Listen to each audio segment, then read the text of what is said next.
can go the easy way, you can go the hard way, or you can go the right way. I'm glad I did not submit to you before that time. Could actually lead to destruction. We speak opposite languages. I was missing the personal relationship with Jesus. You're my person. We're supposed to be together. Break free from the left and right political system. So marriage. Yeah, how do we get on that? Here is my handle, here is my spout. When I get all steamed up, then I shout. Shout! Tip me over, pour me. I'll be so great with kids. You already are great with kids. Yeah, I know, but like I'll be great with kids when we have them. Because we don't have them yet. Would you be stern? Yes. Yeah, you were very stern. I'm strict. You do what I say, we get the strap. No, I'm kidding. Get the strap. Yeah, I don't even know what that means. I don't know, who was that? Somebody was like saying, don't spare the rod. Who was saying that? I don't know. Someone you knew? No, but I find it really cringe. It is cringe because it's like taken out of context. Yeah, but wasn't it like a rod on like the back of the hands or like your butt? I don't know. Yeah. But like Saying literally, I bad was reading Personally. Ephesians just a second ago, Right? and it literally says, "Don't do anything to make your children hate you." Essentially, that's what it says. Well. So, don't spare the rod, but also don't misuse it, and don't like give scars to their body where it's going to cause them to hate you. I remember the one time I got a smack on the bum from my dad. And I don't remember what it was for, but I remember the smack on the bum, and I would have been really young. And it would have been for something. It would have been for something like I did something super dangerous, like turned on the stove or something when he told me not to, or something like that. Yeah. So the verse is, "And ye fathers, provoke not your children to wrath, but bring them up in the nurture and admonition of the Lord." Yeah. So yeah, I mean, as a father, you're like a representative of God to that child, right? Anyway, I guess we should just start. Well, should we? Oh, we started. Yeah, I guess so. Okay. Hi, and welcome to the Not Common Sense podcast. I'm Jess. And I'm Josh. We did that so well. Yeah, and this is the Not Common Sense podcast, where we talk about the not common sense teachings of Jesus, where the first will be last and the last will be first. And, it's not very earthly common sense, but it is Jesus common sense, not common sense.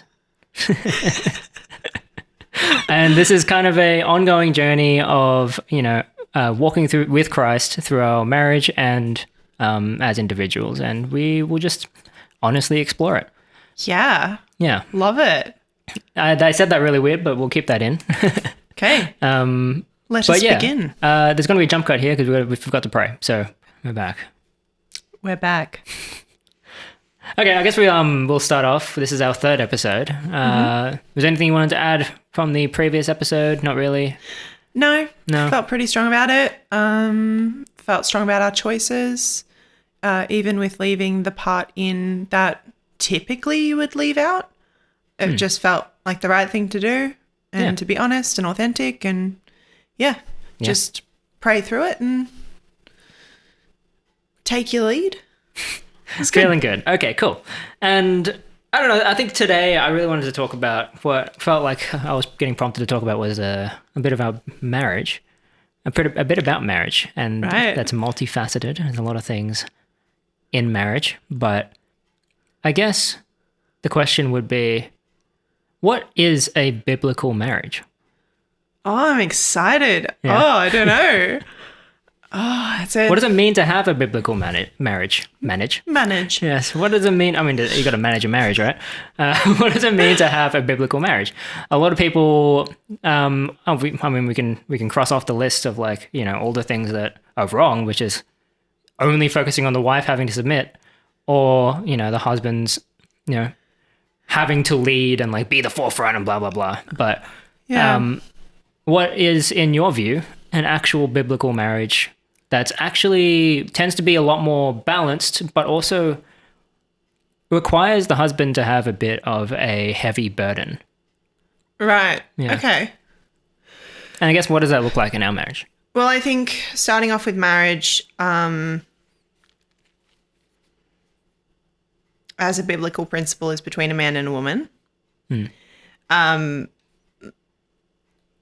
But I think that I have come to understand marriage as certain roles, and they're roles that are biblical. I don't pretend to know how other couples function and work and are fruitful and the way that they are. So I just work in the way that works for us, and me submitting to you has worked, but it only works, and I can see it as the pinnacle of our marriage and the way that we've gone through a lot of trial and error. It's only worked because you are serving me as Christ does the church. Yeah. And I think that there's a big responsibility for the man there. I think that a woman cannot submit to a husband who is not serving her as Christ did the church. And if the man is the head of the household, then he actually has to do that first in order for her to submit. So I think there's a lot of talk out there about how women need to submit to their husbands, but people always seem to forget that the husband needs to serve the wife as Christ did the church. Yeah. And I do think that comes first. Absolutely. Yeah. Yeah, you can't, it's impossible to lead as a husband without first submitting yourself to Christ. And I've found that out the hard way. Yes, you have. And maybe we can go into a bit of our history about like our marriage. I mean, our marriage has been rocky. Yeah. So we were together. We became girlfriend and boyfriend. Aw, girlfriend and boyfriend. Yeah, girlfriend and boyfriend when I was 22. Yeah. 23. Doesn't matter about the age. I don't know. It was about 6 years ago, something like that. 6, 7. Yeah, 6 or 7 years ago. And I actually became a Christian, a proper Jesus follower, when I met you on our first date. And it wasn't a first date. It wasn't a first date.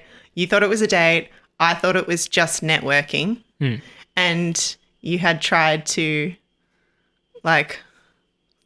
text me and get to hang out with me quite a few times, and I had kind of pushed you back because I was a chronic disorganized person just in general. It's such a funny story, that first date. We can go into it a little bit. The first date? Yeah. Oh, the first date. Yeah. Yeah. Oh, so I pushed you back several times. Actually, I believe it was 7 times. And the 7th time, I was like, this guy, because you are, well known within your industry. By pushing back, you meant we kept texting in order to hang out. We were making up, we were putting dates in the diary. Yeah. To get a coffee or something like that. Yeah, and then I'd get closer to the date and I'd be like, oh, I double booked, or I'm so sorry I can't do today. My friend's going to London. Yeah. That was one of them. That was Courtney. Yeah. That was important. I couldn't have missed that. Yeah. Yeah, things like that. Yeah, but I feel like I think your fear was that to any other guy, it would have been blatant things to just go, I don't want to hang out with you. But I kept on rescheduling it. I was like, I actually do want to. But I was networking. So you very much know what you're doing on set, and you talk about film in a way that I related to. So I'm like, this is somebody to know for me. I'm like, this is somebody that I've got to know. So I did really want to hang out and I did really want to network, but it's funny. It was on the film set. It was let me start that again. Sorry. So we're not really starting from 1. So let's start from 1s. Okay. So we met on a film set, and it was your brother's grad film set. Right. Which was set outside at one location, and I was doing lighting, but I was the lighting assistant. So you can imagine, through any intents and purposes, I'm not doing anything. Like it's outside, and like we set up like a big tent or something, which is to diffuse the sunlight essentially. And then for the rest of the day, I'm doing nothing. And the reason I started talking to you was because I realized that you were reading a children's Bible. And at that point, I was like spiritually interested. But then in terms of like Christianity, I wasn't really, it was just something that was sort of around to me. And so I found it really interesting that you're reading a children's Bible. Well, yeah, my logical thought was, as I said in previous podcasts, I've like tried to read the Bible a lot and never really spoke to me. And I'm like, okay, I'm going to read the children's Bible, which is one like chapter per page. If I can read the children's Bible from start to finish, I've read the Bible. That was my like logical thought. So I'm like, I'm going to do it this time. I've got the time. I'll do it. And I remember I was like, I don't know, it was a little bit more dramatic back then. So I had like a wide brimmed like black hat and my long black dress. And I was just like. And it was like a 30-degree day. It was hot, man. No, it was fine. Yeah, it was a hot day. Toasty and warm. Yeah, and then you wanted, and then on set, we were having chats, but like we weren't having like super deep chats or anything like that. No, there were a few people that I was talking to. Exactly. And having good conversations with. But I did know that you liked me. I think the second day I was like, oh, I think he's like interested. Or I think looking back, I was like, oh, of course he was interested, because you were like, the way I describe it is if you imagine like a cartoon bumblebee, it always has like that dotted line behind it that like goes around in a circle. Whenever you were walking towards me, you would like kind of, everybody else would be in another section of the park and you would be like, just like nonchalant, I'm not coming in your direction, but very clearly coming in my direction. So I think in hindsight, I was just like, I reckon he liked me. What was going through my head was like, I don't want to keep bothering her. Like I was actually thinking about you. Yeah. I was like, oh, I don't want to keep bothering her, but I'm outside of here and I don't want to come on too strong. And also like, I don't want to, like, I don't even know if she has any interest in talking to me. So I'm just going to waddle around, buy some time, and then I'll come back. And then it won't seem too forward if I come back with somebody else as well. Yeah. So yeah, it was me buying time. But right. Yeah, I find it really funny from your perspective. I didn't realize you were looking at me. Well, it's hard not to look at the one person when everybody is getting food on the other side of the park and you're spending like 10 minutes to walk from one side of the park to the other and like pretending like there's anywhere else for you to go except directly towards me. Just saying. Oh, yeah. But I was a smooth guy though. Apart from that. Right. Anyway, skipping forward. Yeah, skipping forward. So that was like at the end of November or end of September even, or October. Mm-hmm. And then skipping forward, we had tried to organize coffee date or a coffee catch up about six times. And it lasted us all the way until like February or March the next year. January. Yeah, and it was the 7th time that I was just like, I can't cancel on this guy this time. And then it was like we were going to go out for coffee or we're going to do something or you were going to hang out. I don't remember. But I ended up having a flat tire and had to get like all of these guys at the local like 7-Eleven to come and help. Okay, I was just like, I've got a flat tire. And it was just great. They just did it. But I remember taking a photo of it and being like, this is real. I promise you, this is real. We can still hang out. It's just going to be later. Just come over to where I'm like house sitting for dinner. Yeah. And so you came over. I bought a pizza. You bought a pizza, which like. Yeah. And what was going through my head when I texted you one more time to like catch up before we organized that was like, it's funny. I was thinking, if she reschedules after this one, doesn't matter. I just don't like. She's clearly not interested. Yeah. Yeah. So, well, I wasn't, but I was. Yeah. Or like maybe this wasn't meant to be. So that was kind of like what I was thinking. Right. And so I texted you on a whim as well, and then we organized it. Right. And then you had the flat tire, but at that point I was like committed. I was like, I'm seeing you today. That's what's happening. And so I did believe you about the flat tire. Well, I took the photo and I sent it. Well, I had to believe you. And then I was waiting out the front for ages. So I got there early. Oh, bless your There was another thing that like delayed us meeting again. Yeah. I can't remember what it was. I don't know, but it was a lot of things. Yeah. And then when we finally did hang out, we just talked and talked and talked. And it was like something like we just kept hanging out and talked until the sun came up. We were like outside chatting, and I remember it being like midnight and me specifically putting a pillow wall in between us. I was like, this is my go-to. There's going to be a pillow wall, and therefore he's going to know there's like no funny business, just to be, kosher.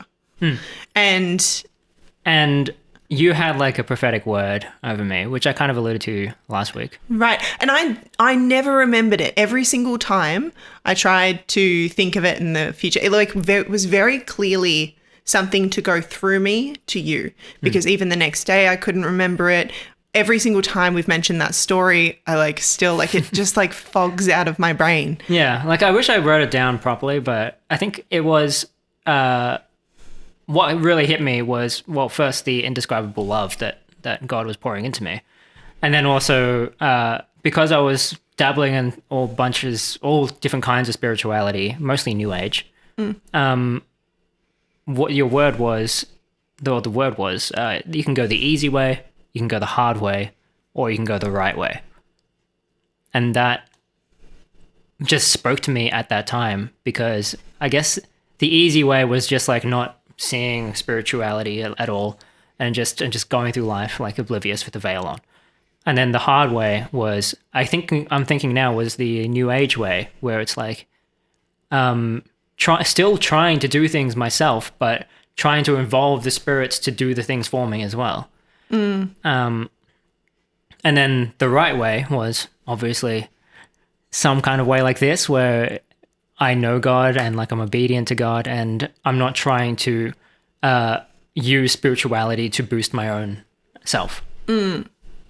Yeah. Or even like the Buddhist way, where I'm trying to eliminate self. Like this is the right way, where I am myself, but also myself as God's child. Right. Yeah. Interesting. Right. I know I've heard that story a lot of times. It's just at the same time, it just kind of always like is afresh. Yeah. And I prayed over you. I prayed over you. And I remember explaining to you God's love. Yeah.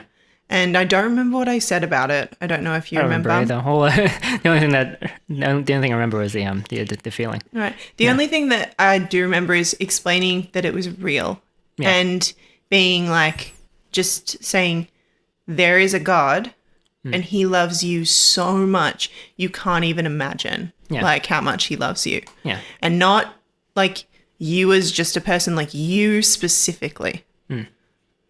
Yeah. And I felt it. Yeah. Yeah. And I think that's when you felt it, at least. Yeah. And then to my knowledge.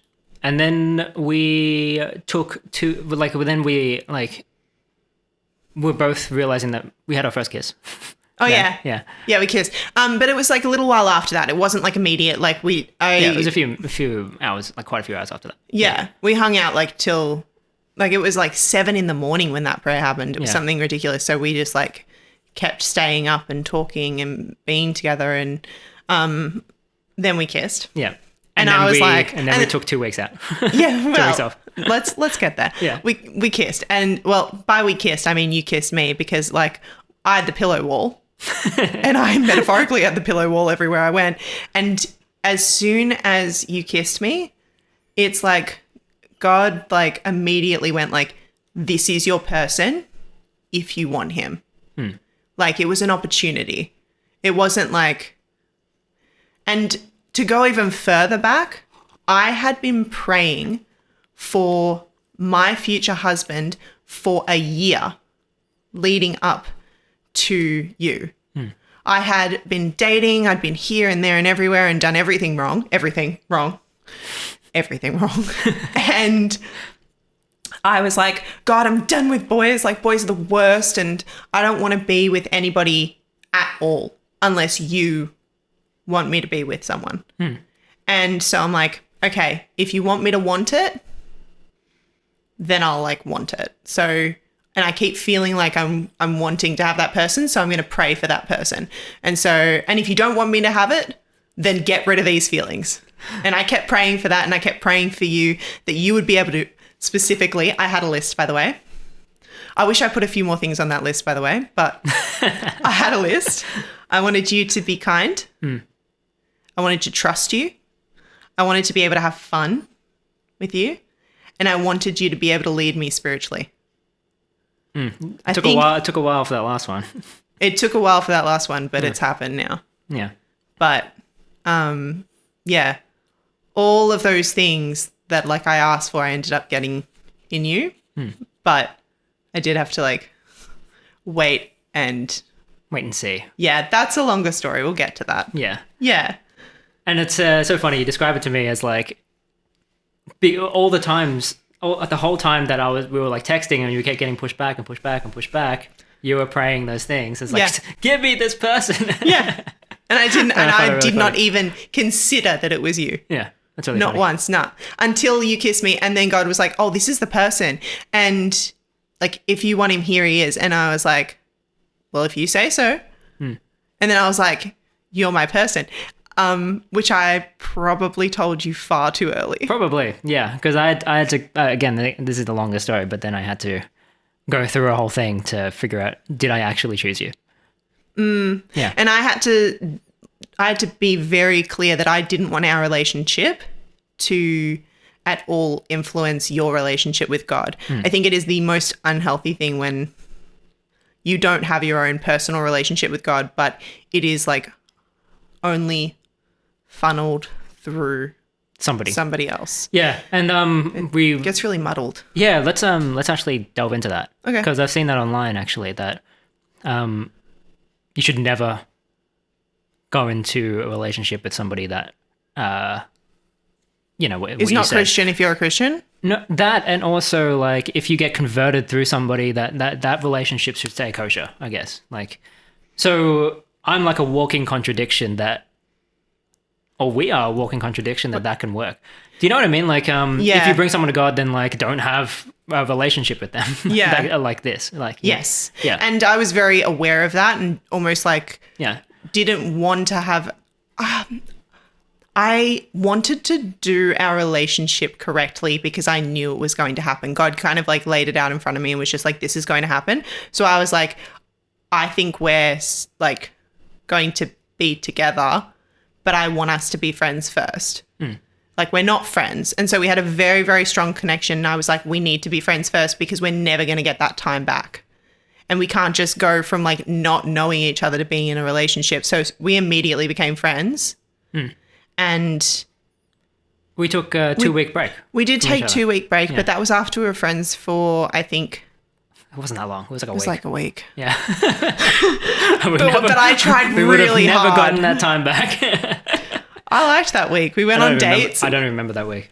You took me on dates. Did I? Yeah, they were friendship dates. Oh. And then they were like, it got to the end of the week and we're like, we're clearly dating. Like, these are very romantic friend dates. Yeah. Yeah. But and like, I think emotionally we did feel like we already were that. We just skipped the dating part. It felt like we were already together. Yeah. Yeah. But we had just skipped the getting to know each other and choosing. We'd just been chosen for us, essentially. Yeah. But I remember crying to you in the car and being like, you're my person. We're supposed to be together. And I think that we need to have a 2-week break so that like either it goes this direction or it doesn't. And you were in love with somebody else at that moment. Yeah. That's kind of. actually, okay. Yeah. Well, like. Yeah, it was on and off. On and off. Yeah. But you liked somebody else. And we had to have that as like a very frank discussion at the start of our relationship, which was like, hey, you like this other person or like almost love this other person. And I've come in and I'm going to be your person. I'm not yet. So you have to make decisions that are going to be either positive for us or negative for us. And that's cool. If it's going to be like, but if you continue to have a relationship with this person in any capacity, I can't say what's going to happen. And I remember talking about that, frankly. That was a very weirdly easy and difficult conversation to have. Yeah. And if we didn't have that, I don't think we would have survived. If you didn't lead us in those things. I led in a lot of things. Yeah. I was very clear about love is a choice. Love is a choice that you make, and it is not a feeling. It's not a fleeting feeling. Yeah. And you have to make that choice every day. Yeah. Yeah. Yeah. And so during those 2 weeks, I actually told the person that I was like supposedly in love with. Well, now you say that, but I've said for like the first 2 years of our relationship that you were in love with her. So, and you thought you were. So obviously your love with me is so deep now that just pales in comparison. It's true. But, Yeah. oh, that's so nice. It's so nice that I just agreed with you. I'm glad I didn't have to say it though. Thank you. No, I mean, actually, like, we wouldn't have survived, and I had to go up to her and tell her that, like, we can't hang out anymore. Like, we shouldn't. It's not that we can't, it's that we shouldn't. Yeah, I had a frank discussion with her, cut that tie off, although it did kind of drag out a tiny bit, but it wasn't like, because we still had things planned to do. But yeah, those were always friends thing, and it helps that, like, I was kind of in the friend zone at that point anyway. Yeah. Yeah, but because we had feelings for each other before, she understood it, but then also, yeah, it was easier to cut off then, because we weren't like losing anything that we were in the middle of. Yeah. But it's not like I was saying that we can't see each other and she's like, okay, we're just friends anyway. Like, she was also kind of in love with me too. Yeah. So it was tough, but it was certainly doable. Yeah. Yeah. But you guys were never going to be together. She was a little bit toxic. Or I don't really want to say that online. Okay, we'll leave it at toxic. Yeah. For me. For you. Yeah. Yeah. Yeah. Big disclaimer. Yeah.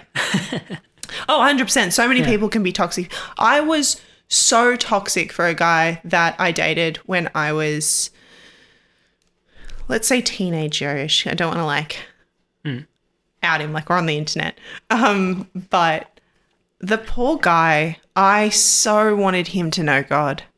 I so wanted him to be Christian. I wanted him to have like the love that I had for God. And he really tried, but he was trying for me. Yeah. He was trying for me. And I've got to say that it did not work out. And it was heartbreaking. It was really, really heart-wrenching. I wouldn't wish it on anybody to be a Christian, to have a relationship with God, and then to be in a relationship with somebody who doesn't know God. Because for the person who doesn't know God, they don't understand why there is somebody that you love above them. And they will always be second, and they should always be second to God. Yeah. But for them, you are their first. You are at the top of their like loves, and they rely on they'll you and always everything. be second best. Yeah, they rely on you and everything, and they rely emotionally, spiritually, like materially on everything, on you and that person. And then you're giving it back up to God, and they're like, why aren't you relying on me just as heavily? Yeah. And I think it's so, the thing that's what it comes back down to, like being equally yoked. Yeah. But it's not as churchianity says equally yoked. You don't have to just if you call yourself a Christian, just because somebody else calls themselves a Christian, doesn't mean it's like equally yoked. What one of our mentors said was that being equally yoked is when you think of like the two oxen like biting against a yoke, right? You have to both be heading the same direction. Yeah. And to be equally yoked isn't just the fact that you both have the yoke in your mouth, but it's the fact that you're both tied to the same thing and you're both in line going the same way by the same driver. Yeah. Yeah. Yeah.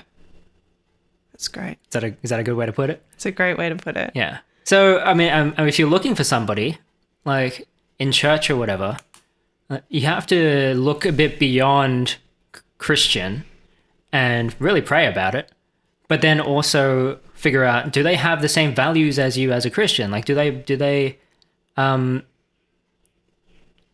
put their heart in the same places that you do? Are you guys going to be on the same journey and fight the same battles?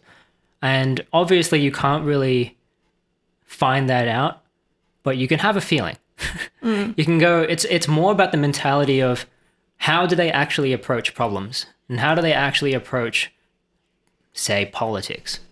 even if you guys are both on different sides of the aisle, how do they approach it? Do they approach it as like really heavily like this is the only way, this is the way that it must be? Or do they approach it with a balanced view of... I think I don't even know if that's as important as you think it is, because I think it is important in the long run. No. Yeah. I think, like, I don't disagree. Yeah. But I think that our relationship has proved that can be worked out, because we speak opposite languages. We are often speaking about exactly the same thing, and I'm speaking about it from the end, and you're speaking about it from the start, and we're like, what are you talking about? But our mentality about it is still pretty similar. We both still try to see where both sides are coming from. Even though I put myself in a certain spot, I always like to see where... I like to understand where this side is coming from, where this side is coming from. And then I find my own space within that spectrum. Yeah, but I don't... I have tied Christianity to politics before, and it's such an awful place to live. Terrible place. Because then you start seeing people as evil if they have anything like slightly left or right of center from you. Yeah. I don't know. I feel like there is a real space for Christianity to be in politics. I used to believe that there should be a deep separation of church and state. And I do think that there should be a separation of that within the church, because I think that you should be in church to hear about Jesus, not to hear about like your country's woes, to learn and to deepen your relationship with Jesus. Yeah. And we have been to churches where they actually had a political leaning up on stage, and it like was, even though it was the same leaning that I have, didn't like it. It was like somewhat disgusting. Yeah. Like I was repulsed by that church. It was definitely a mega type church vibe. Yeah. And it didn't have a huge community feel. But it was a lot of talking about the current prime minister and their cabinet, and I was just like, I'm not here for this. Like, we're here as visitors. Yeah. We're here to hear about Jesus, and like if we can apply Jesus to our current political climate. Great. We don't want to hear the political climate and then have Jesus secondary. Yeah. So, like, I agree with the separation of church and state to a degree. But I don't agree on separating your religious morality or your Christian morality from policy. See, that's it's a different mentality. Because a lot of people, when they hear church and state, they think, oh, if you're religious, you don't go into politics. If you're political, then don't touch religion, or like be open to all religion. And that's actually, I think that's a subversion. Am I going to go through an episode that I'll never say subversion? I don't think so. Subversion's a great word. It is a good word. Go for it. As a follower of Jesus, in order to think about policy, you have to bring things back to the truth in which you actually get all of your moral standings from, because that's what policy is. Yeah, because otherwise morals, like your morals are relative. Exactly. The policy is the regulation of a democratic morality. And then when it comes a bit more individualistic, you have to base it off of whatever your truth is. Right. And for Christianity, it's a very certain gospel. And that applies to everybody, but obviously not everybody's going to believe the gospel. But if you do believe in the gospel and you believe in all the truths of the gospel, like, stem everything back to there and try to learn the gospel within its context, within its like truth as much as possible, and then expand outward. Yeah, and that will be your foundation for everything that you do. Yep. Yeah. And everything that you think and everything that you vote for, the people that you vote for. Yeah. Yeah. And the way that your country ultimately ends up. And what that allows you to do is actually break free from the left and right political system, because then you can call out people on your own side with a moral clarity compared to people that just go, oh, I'm on the left. Yeah. Or I'm on the right. Because then you start accepting everybody and accepting all kinds of different, like, weird, messed up thoughts and ideologies. Yeah. Yeah. So marriage, yeah. Yeah, how do we get on that? I don't know, but you. I'm clearly very passionate about it. No, we very much we digress. Yeah, we digressed a lot, but that's part of the exploration, right? Yeah. Yeah. So, what is biblical marriage? Bring it back. Well, I've written down a verse. It's Ephesians 5:21 to 33. I was reading that today. Yeah, of course you were. Because you are a freak.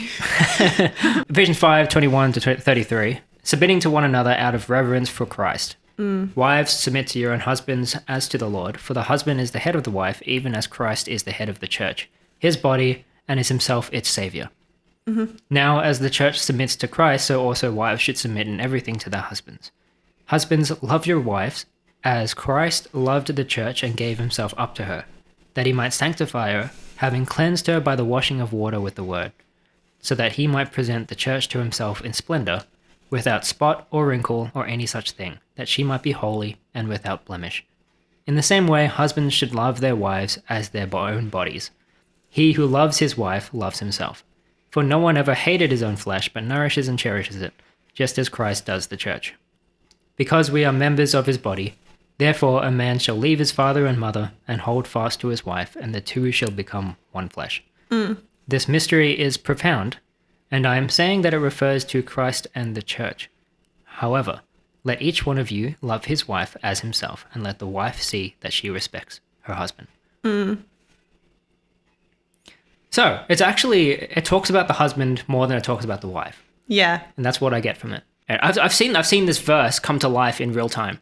Yeah. And that's why I want to dive deeper into this as we go through our marriage now. Right. Yeah.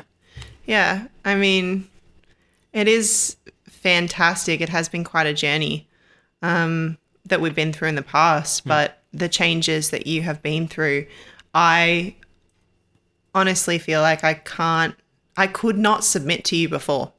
I actually just couldn't. And going back to like a biblical marriage is where God is the center and is first for both of you.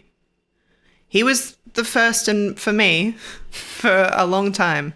And I was carrying a huge weight in like trying to lead you and in trying to, and you were Spiritually, both. It's kind of both. It was like we're working things out together, but like spiritually, you were leading me. Yeah, you wanted to know God, and you spent a lot more time in the Word than I did. That wasn't like your independent relationship with Jesus. Like you were always on that journey. I'm not taking that away from you, but when it came to actually enacting it, when it came to following through and having wisdom and being kind and displaying those fruits of the Spirit, you were not great at that. And I was. But then in return, when you were not great at it, I would not. Yeah. I would almost react in a negative way, but it wouldn't be as bad as yours. And so I would kind of justify it to myself that I was, I wasn't as bad as you. A bad tree can only grow bad fruits. So that's what was happening. That my bad fruits was actually spoiling your good fruits or your fruits. Yeah. Entirely. Yeah. So obviously I've done nothing wrong and I'm fabulous. And so in that, like while we were going through that time, we're like, a lot of like shouting, wow, wow, wow, wow, wow, wow. That's how kind of. That's what we sound like. Yeah, oh, okay. Oh, that's nice. And arguments and like just things we couldn't meet each other, and we were trying to figure out how to communicate with each other, and like we literally could not figure it out by ourselves. No, there was no way we could. It was only by the grace of God that we were able to communicate now. Just a couple months ago, we wouldn't even think about doing a podcast. No, absolutely not. This would have been terrible. Yeah, would have been awful. Would have been an argument every single time. Yeah. Yeah. But it was literally just through like because I was missing the fruits of the Spirit. And I also knew that I was missing the personal relationship with Jesus. Well, you had it intellectually. Exactly. You knew it intellectually, but your heart hadn't been like changed. Yeah. Not fully. And I think it was through like Bible study and like just, hearing about like what does people going like, I have a relationship with Jesus. And I'm like, what does that actually mean? Like, how do I have that? How do I get that? How do I get there to also be able to say that? Because I feel like I don't have that. And so I looked at the fruits of the Spirit, and then I did some like investigative journalism to like try and figure out what exactly is the formula to get the fruits of the Spirit. I love how you like made it like it's like there are patterns in the Bible. Yeah. It's like I'm going to make this math equation, I'm going to work it out, and I'm going to go to God, and I'm going to be like, this is what I have to do. I think people get lost in that. I'm just saying. But it's literally an instruction manual. It's an instruction manual. If your heart is literally searching for something, you can like go to it and go, I'm searching for this. Tell me how to get there. And then you follow it intellectually, you'll get there with your heart as well.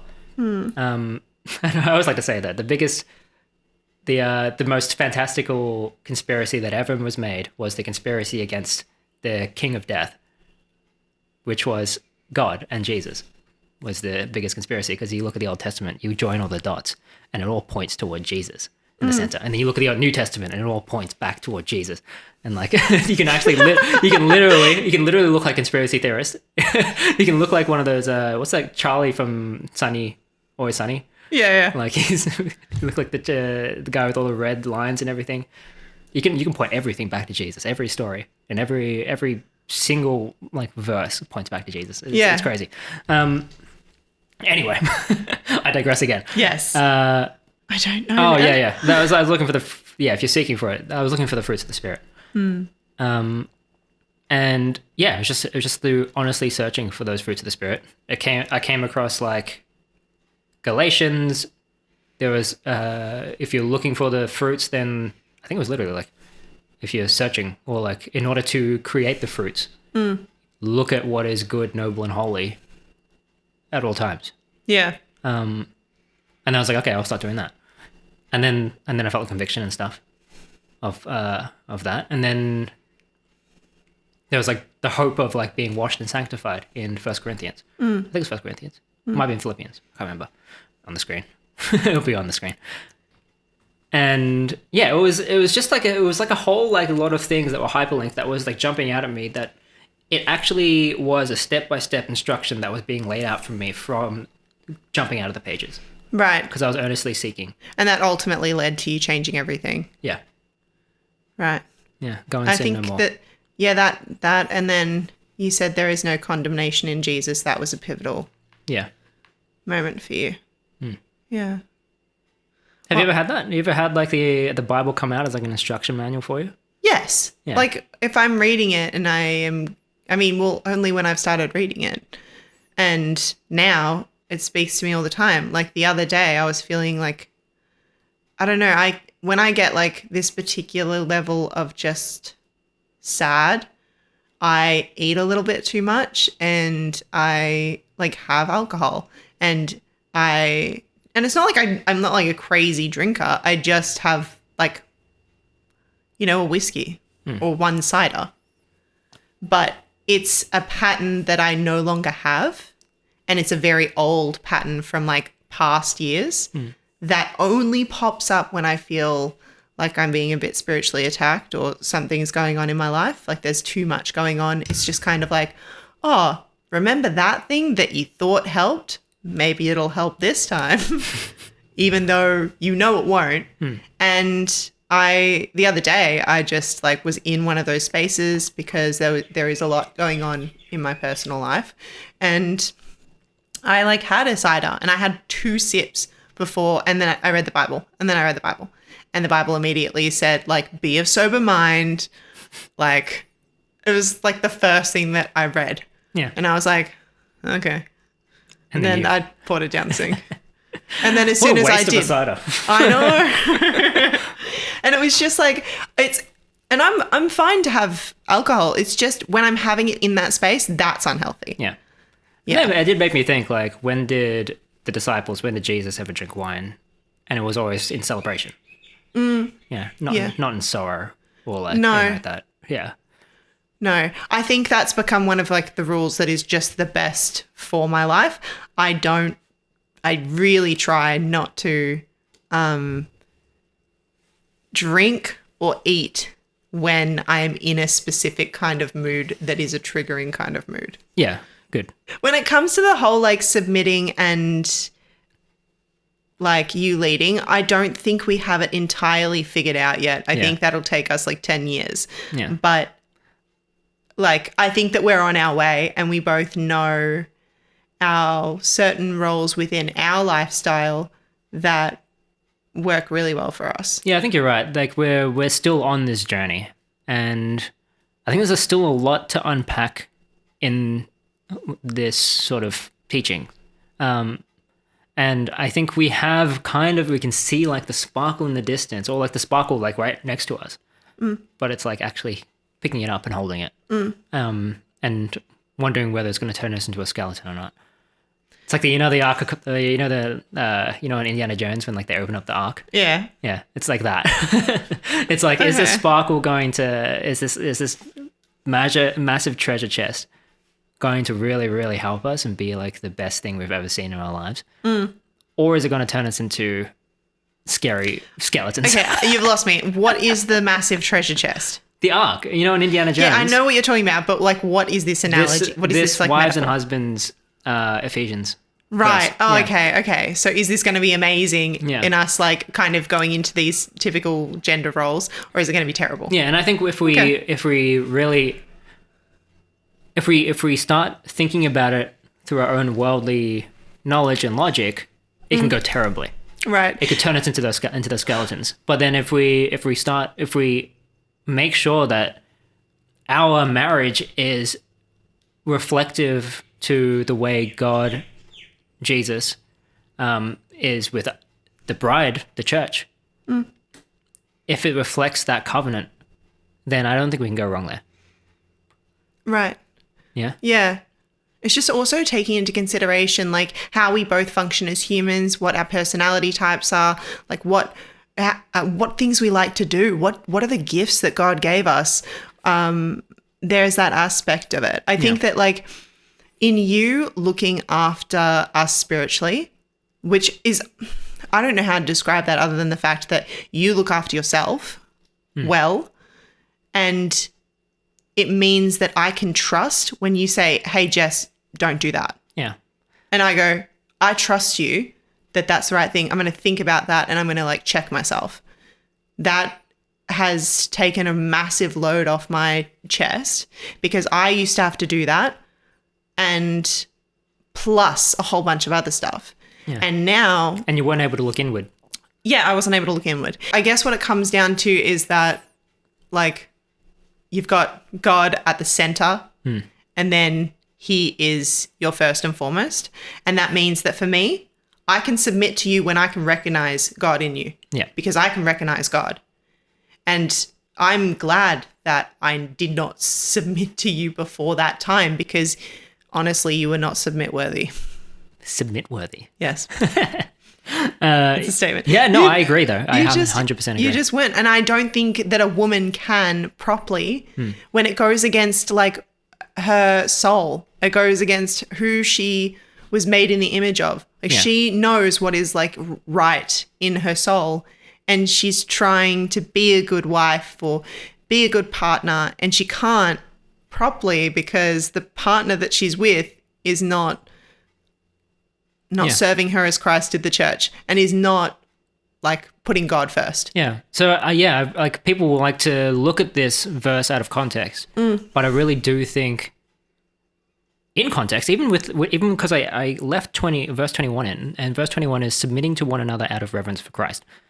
Right. So literally this verse of the wives submitting to husbands submitting to the wives is based on the idea that you're both already submitting to Christ. Right. So anything outside of that would actually lead to destruction, and it could actually lead to you being blown into skeletons like in Indiana Jones. Yeah, it's like a weird, I don't know, perversion of the whole thing. Yeah. So I think it's important to really teach this with context in mind of that. Yeah. And we've seen that in our own marriage. I think if you had submitted to me when I wasn't following Christ as closely as I am now, and even I will look back now and go like, wow, I don't know how you were submitting to me then in the future. And I think if you had submitted to me, we would be in a completely different space. We would have followed probably carnal desires. We would have followed our worldly wants and like tried to go for money or like arrogance, ego. Because those are my pitfalls, and those are also your pitfalls. Yeah, which proves that following Christ on your own is the most important thing that you can do. And then doing it together. Yeah.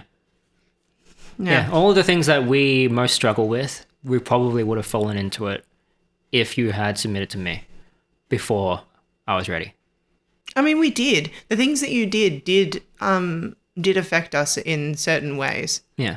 And even things that like I didn't entirely know about, and then coming to it, it's now I look back and I'm like, that was affecting me, and I can see it along the road, even though I didn't know. And I do think that kind of proves to me how married couples are spiritually linked. And become one flesh. Yeah. Because the things that you were doing were affecting me without me even realizing that they were affecting me. Yeah. Yeah. And it's like,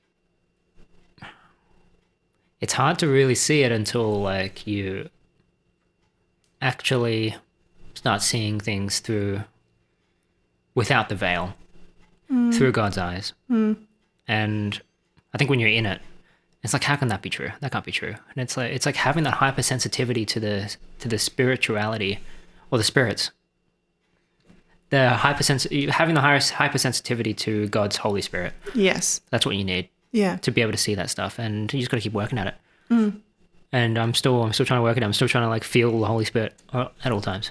I think a powerful prayer that you were praying was like, how can I serve Jess better? Yeah. And how can I serve Jess better today? Yeah. Yeah. And hearing that in prayer already makes me go, well, I want to do the same thing. I want to be there for you. Yeah. Like if he's going to be there for me, I'm going to be there for him. Like, because you feel safe. And I think that women really do need to feel safe. I mean, like the part of our brain that processes threat assessment it just works a lot harder than men. So like we're constantly like on edge a little bit. I think like if we feel safe in our environment, like we're gonna flourish. Yeah. And we are. I hope so. Yeah, we could be safer. It would be nice to actually have some money. One of these days. But his will be done. His will be done. Hope and dream. Yeah. Yeah. Yeah. I mean, we should probably end it now. It's we're a little bit above time. I think there's a lot more to talk about. I really do think. Yeah, I think so too. This time went by really quickly. Really fast. Yeah. That's cool. But I guess the closing thoughts are, we really need to see marriage as the covenant that it is. I think it gets lost along the way. The covenant of how Christ gave himself up for humans, for the church, who everybody is meant to be a part of.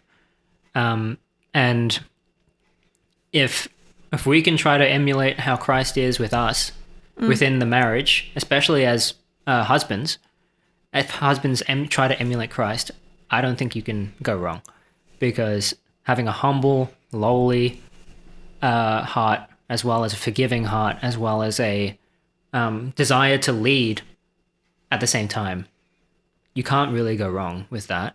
It's just putting God first. That's just the most important thing. And when you can recognize God's Spirit, then everything flows from that. And pray for your husband. The amount of prayer that I have prayed for you that has come to fruition, the amount of times that God has given me specific words about you to keep me going forward when I honestly haven't wanted to. And the prayer for yourself in order to heal from moments, really giving yourself a lot of grace, I think, as a wife with a difficult husband, because you were particularly difficult and a very angry person. No, it's true. I think it's clearly not physically abusive, but you had a lot of issues. And we are both incredibly broken people. And I think it's coming back to that as two individuals that are fallen and that are, you know, what's the word? Fallible? Infallible? Fallible. Fallible. Yeah, being fallible humans. You come together with all of those issues. You're going to have to work some things out, and you're going to have to face the fact that you have a lot of issues. Yeah. Just you do. Yeah. Everybody does. You do. And just that yours were like outshining mine for a little bit. But to have a lot of grace for each other. And when you put God first, he shows you the way. Yep. Yeah. Yeah. Yeah. And if you're with someone that like you guys are having a particularly terrible time, like just put God first. That's the idea. Ask Jesus to show you the way. Yeah. Yeah. And if you're meant to be with that person, I believe that every coupling is blessed. It's just you have to work at it. And like you have to just trust in God, that God will show you the way. Yeah. Marriage can be incredibly hard, incredibly difficult. And it's because you're doing life together. You are two separate people that come together to become one. And you don't just get married and that happens. Yeah. I mean, technically you do, but I mean, at the same time, that like a couple that's been together for a year is not going to be the same as a couple that's been together for 50 years. And what a blessing to spend life together that long. Yeah. So a big disclaimer is that like, you know, a lot of the stuff that we're talking about is our own personal journey. Yeah. And it will change. It'll ebb and flow as we learn more, as we grow more, as we talk together. And I think it's okay for us to be wrong, and we're probably going to be wrong about stuff, and somebody's probably going to be upset with something that we say, and they can just tell us. Yeah. That's cool. But we'll try to keep it. We'll try to keep it biblical. To our own biblical, yes. And also to our own experience as well at the same time. Yeah. Which is very limited to a degree. I mean, yeah. Yeah. Yeah. In saying that, that's it for today. Thank you guys for watching. Thank you.